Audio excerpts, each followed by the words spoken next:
According to the Dubai Health Authority, our city has the highest ratio of plastic surgeons per capita of anywhere in the world, and that number has grown by 5 times over the last 10 years. Beauty is certainly big business here. Euromonitor International recently reported that the beauty and wellness market in the region is expected to see a 6.4% rise over the next 5 years. And last year, UAE shoppers spent $1.64 billion on beauty products, the figures revealed. Not bad when we are supposed to be in the economic doldrums. Plastic surgeons tell us that business is booming too, and even when people are worrying about the cost of living elsewhere, they are still willing to invest in cosmetic procedures. The psychological and physical benefits seem to outweigh the costs. And by the way, that goes for a growing number of men too. First of all, let's talk to Dr. Peter Cruz. He's CEO at the American Academy of Cosmetic Surgery Hospital here in Dubai, and it's just issued a report on trends in cosmetic surgery and aesthetics, and some very interesting findings in it. Good morning to you, Dr. Cruz. Good morning, and thank you very much indeed for having me on your show. Thanks for joining us. It's great to talk to you. Can you talk us through the top line findings of your report and what you're seeing in general in the industry? Well, I think we've able to echo with some facts the comments you've made in your introduction. For example, despite the economic downturn and the retraction in consumer spending in other fields, spending in health, wellness, cosmetics, aesthetics, and plastic surgery seems to be holding up and even growing despite that.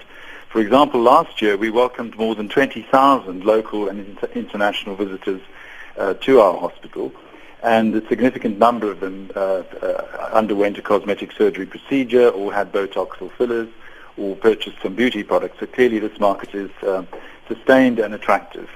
And what are you seeing, Doctor, as the most popular treatments here in the UAE? Well, on the surgical side, it seems that liposuction, that's the removal of fat from the abdomen and other from bulges, love handles, that sort of thing, and breast surgery continue to be the top 2 on the aesthetic wish list, if you like. There are other procedures, facial procedures, including rhinoplasty, are of course very common. People having their eyes, faces, and noses done.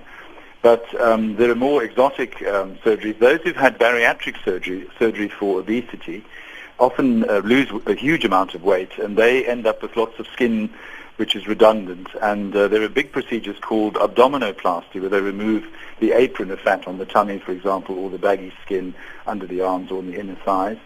There's also new developments in what's called cosmetic gynecology, where women can have themselves rejuvenated in that part of the body.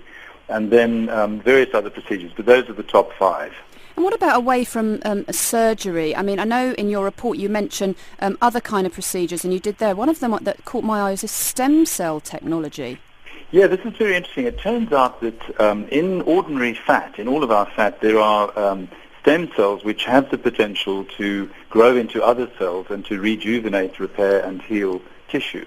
And this was discovered because fat grafting has been common for some years. So, for example, if a woman has a breast biopsy or a breast tumor removed, and then there's a little hole where the tissue was taken out, and in order to fill that hole, body fat would be taken from another part of her body, such as the buttocks, and inserted into the hole.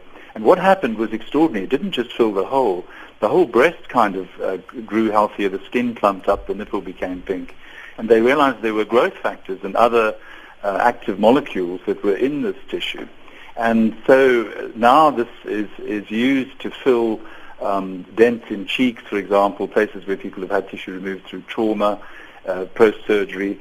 But also, interestingly, you can take the fat out of a person and grow it up in the laboratory. And we have one of these laboratories in Dubai Healthcare City, and they can increase the number of these stem cells by hundreds of thousands.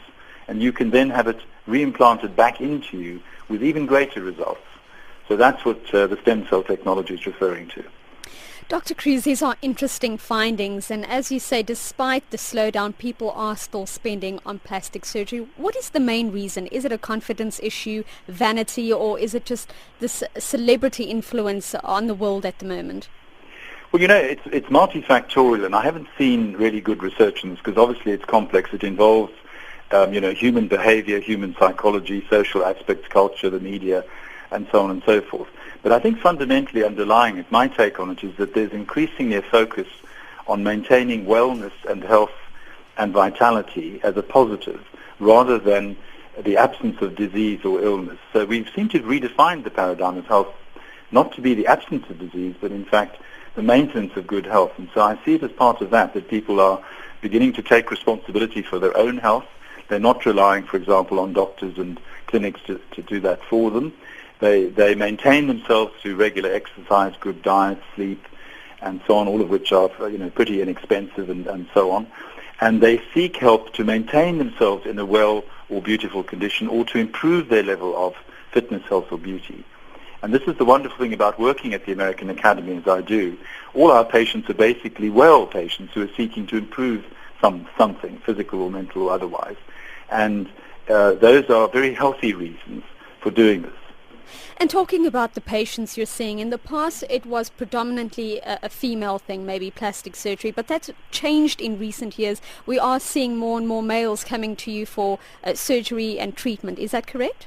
Yes, it's correct. Actually, about whereas it used to be a largely female-only activity, so let's say 90% of patients were female. Now it's already 20% are men, so it's 80-20, and that number is growing as men fall under the same influences and trends as women do. As women look more beautiful and healthy, they're expecting higher standards from their guides. And there's peer pressure between groups of men, not to be couch potatoes and slobs, but to get out there, go to the gym, look good. And so this is ending up in a virtuous circle where the same pressures that were applied to women are now cascading over to men in a very positive way. And so men are seeking very similar sorts of treatments in order to maintain or improve their looks. Thanks very much, Dr. Peter Cruz there, CEO at the American Academy of Cosmetic Surgery Hospital here in the UAE, and some really interesting insights from the report that they've just released about trends in aesthetics.